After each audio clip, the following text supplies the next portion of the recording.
What has gone wrong at Carlisle United, and should they keep Mike Williamson as their manager? That's what we're going to be discussing in today's video. I'll be presenting both the case for and against Mike Williamson, and we'll be diving into what I think Carlisle should do next. Firstly, I think we've got to start with some context around Carlisle, not just at the moment where they are in the league, but also the situation when Mike Williamson took over, and also slightly before that. We've got to go back to last season, which was spoken out on the channel already. You can find that video on there, and where we discussed League One relegations and why sides are doing so poorly in League Two. But last season, Carlisle finished bottom of League One with just 30 points. The season before then, Forest Green finished bottom of League One with 27 points. That's just 3 points less than Carlisle amassed last season. And Forest Green would then go on to face back-to-back relegations. They're currently in the National League, yet they were in League One 2 seasons ago. That led me to believe that Carlisle would struggle in a similar manner. I had them to finish 16th in the League Two predictions that I put out at the start of the season, which caused quite a lot of backlash among their fan base. Understandably so, I'd say, because the last time they were in League Two, they won promotion. So, of course, they didn't want to read that I thought they were going to finish 16th. But there was reasoning behind that, and that was the Forest Green example. I thought that they would struggle because they weren't that much better than Forest Green were in League One, and that negative momentum is a real impact. It's a real thing. Losing is a habit, and certainly Carlisle have done enough of that over the last 18 months. They then made the decision to sack Paul Simpson. It was a very quick decision in the context of this season, but of course last season's disappointment was also factored into that. So when you combine the two, I guess it was understandable to an extent. Still think it was very early on in the season, and the fact that their fortunes haven't turned around since perhaps signifies that this squad maybe isn't as strong as they perhaps thought it was on paper. I certainly don't think that it's the side that got them promoted from League Two in the first place. Most notably, they no longer have Owen Moxon, who is now a championship player. Owen Moxon was their key man when they got promoted from League Two, and they haven't got that sort of quality in the team. In fact, they have got a lot less quality, and the teams that have been promoted from League Two last season have gone on and competed in League One this year for the most part, maybe bar Crawley, but the other three have done really well so far in League One. So perhaps it suggests that the quality of League Two is a lot stronger than League One is at the bottom end of the table, and so the fact that Carlisle was so far adrift at the bottom, maybe they weren't quite equipped to compete in League Two this season. The appointment of Mike Williamson itself was somewhat bizarre at MK Dons, where he had done a good job, I would say, overall. It ended badly there, but he took them from 16th to 4th place in the season. Obviously, a massive rise at the table. It did start to go slightly badly for him towards the end. The playoff defeat was devastating, and their start to this season was poor. And that's kind of why it feels like something of a bizarre appointment, because there was sort of the feeling and the vibe around the club coming from the fans and the fan base and rumours and things like that. And I do stress it was only rumours, but there were rumours that he was going to be dismissed from his duties as MK Dons manager. And yet, Carlisle went and got him from MK Dons, presumably would have had to pay to get him out of his contract from there. Again, stress that is just speculation, but would have had to pay to get out of his contract there to bring him to Carlisle, when if they'd have waited maybe a week or two, he might have been available on a free. He might have been, available because he'd been dismissed. Of course, that's all conjecture and speculation, but it does strike you as slightly odd that Carlisle went and did that when those rumours were quite public, and that was a strong feeling and vibe around the place at the time. I guess Carlisle felt they didn't have time to waste and couldn't wait for him, and went and got him in. And he did have somewhat of a strong start, getting off to a win fairly quickly, 2-0 over Swindon. That Swindon game is crucial, and we're going to dive into that game later on. The stats in that tell a very interesting story, but it did show that he could make an impact fairly quickly, which he also did at MK Dons. And let's not forget the body of work he had before going to MK Dons, why they appointed him. He did an incredible job with Gateshead, getting them promoted from the National League North with an incredible attacking force, and then keeping them in the National League as well, whilst being one of the smallest sides in terms of size and budget, keeping them in that division, playing some great football. So there is sort of a great body of work there, but the appointment, the timing of the appointment did feel somewhat strange. Of course, other factors made sense. It was a move closer back to where he'd done his previous good work. Of course, he is a strong manager on those credentials, but the timing of it, I suppose, is what is slightly interesting and perhaps a little bit confusing as well.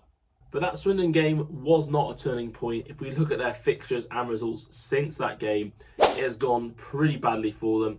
They've had 6 games in the league and a game in the cup, and they've picked up 2 points from those 6 games, losing losing 4 of them and scoring just 4 goals in those 6 games, which is quite a bleak record in itself. So yeah, not improvements, and that's the context, and that brings us to today, the situation we're in now, where Carlisle fans seem to have had enough and want another managerial change. And that's going to bring me on to the case arguing for why they should keep Mike Williamson. And we'll start with the fact that the underlying numbers are improving. Now, this is, of course, caveated with the fact that underlying numbers do not win you football games. The most important stat is the goals scored at either end of the pitch, and ultimately the point that it gets you. But what underlying numbers can do, they can give you a sense of performance, and you can use them in a predictive nature to give you a good sense of what may be to come. You can judge performance based on that underlying data. This is a side, and Mike Williamson's principles, I'm going to talk about that in more detail, but is a possession-based style of manager. And therefore he wants to transform this side into a possession-based team, because that is the only way that he plays. And we're going to talk about that in just a moment. But just looking at the data, the possession stat against Walsall was very high, and the XG value they created was pretty good. It was even better against Harrogate. That was looking at the stats, a one-sided game, and they were unlucky not to get 3 points in that one. So in the last 2 games, their performances have been much stronger, and there is the kind of idea that perhaps based on those, that performances may start to continue to get stronger, and eventually results will turn in line with those underlying stats. And that brings me on to the style, and for me that is probably one of the most important points, is because Carlisle knew what type of manager they were appointing when they got him. His style is ingrained. It's been part of him the whole time, all the way through his managerial career.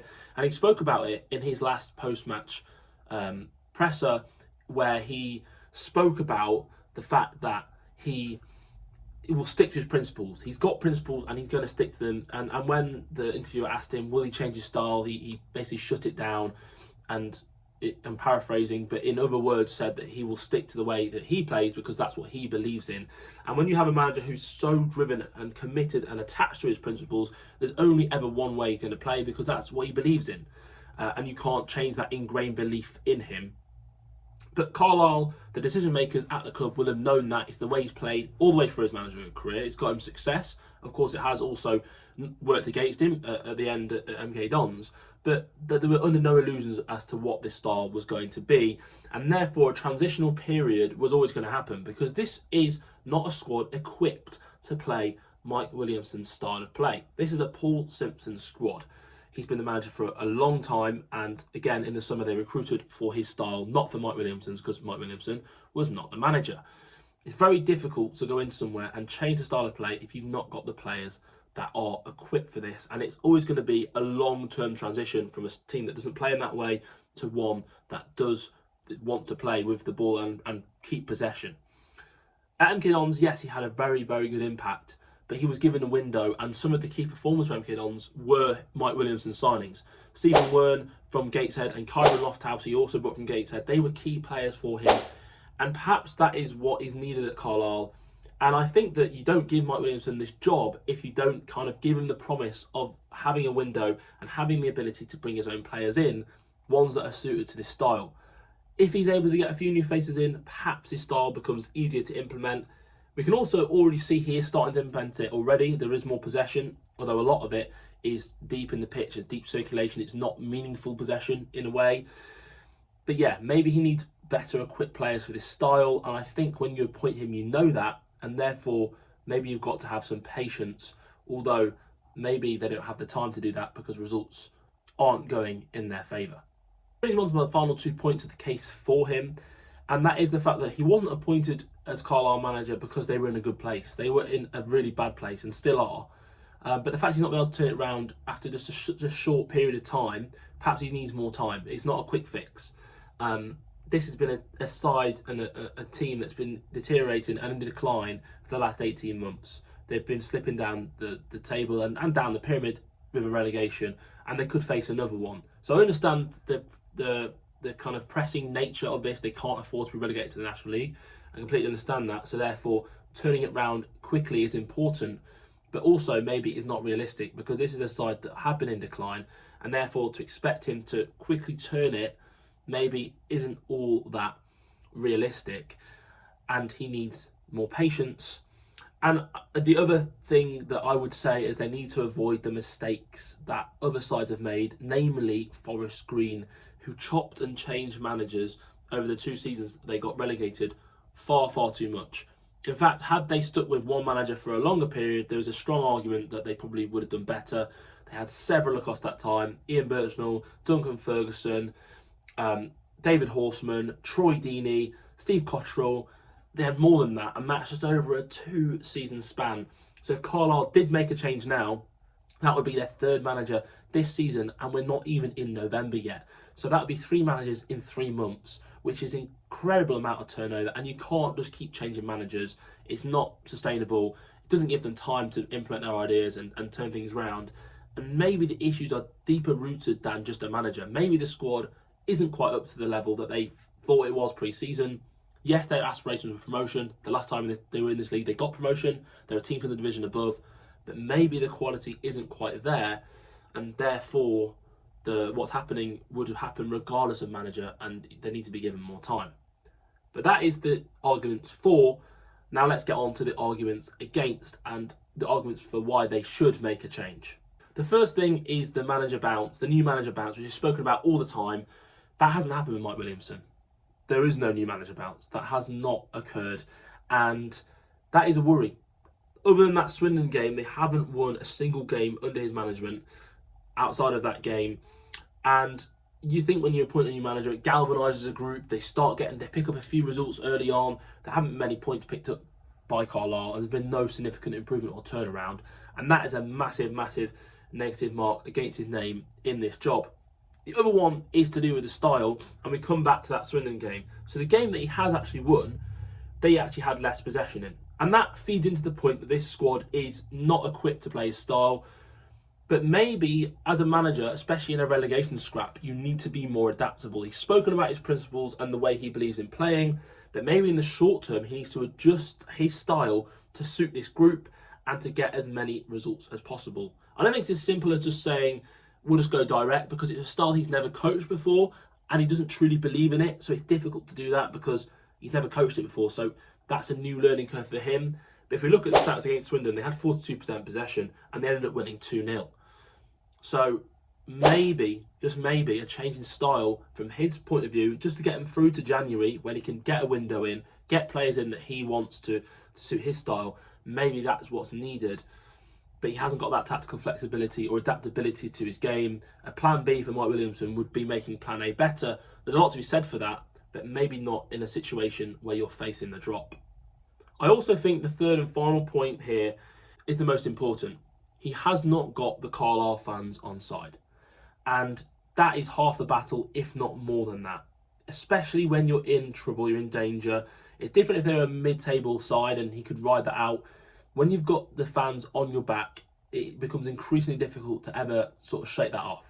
If the fans have kind of turned on you as manager, 9 times out of 10, I would say it ends with the manager losing their job. And it's very difficult for them to claw that back. And in a relegation battle, which is what Carlisle are in right now, they're in there.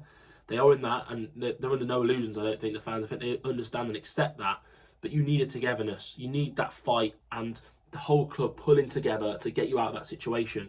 If the fans aren't behind the manager, that simply can't happen. And that's probably the biggest case to argue against him, is that you need the fans on side. The players perform so much better when the fans are behind them, especially in these difficult situations. And if he's not able to do that and get them on side soon, you know, you can only see this ending one way. So what happens for Carlisle next? Well, personally for me, and Carlisle fans aren't going to like this, but I would say keep Mike Williamson. I think you need to give him time. Have they got time to give him a window? You know, you have to, you know, a caveat that he has to pick up some more results soon. I think he will. I think that the data suggests that performances are getting stronger and the results will follow. Losing to Walsall away in the week is not a terrible result. Walsall are flying. You know, most teams would go there and lose.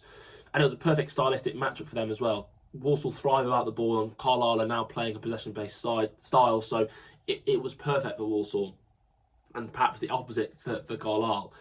But I do think performances are getting stronger and I think results will come soon. I understand if the results don't, you have no choice but to make a change.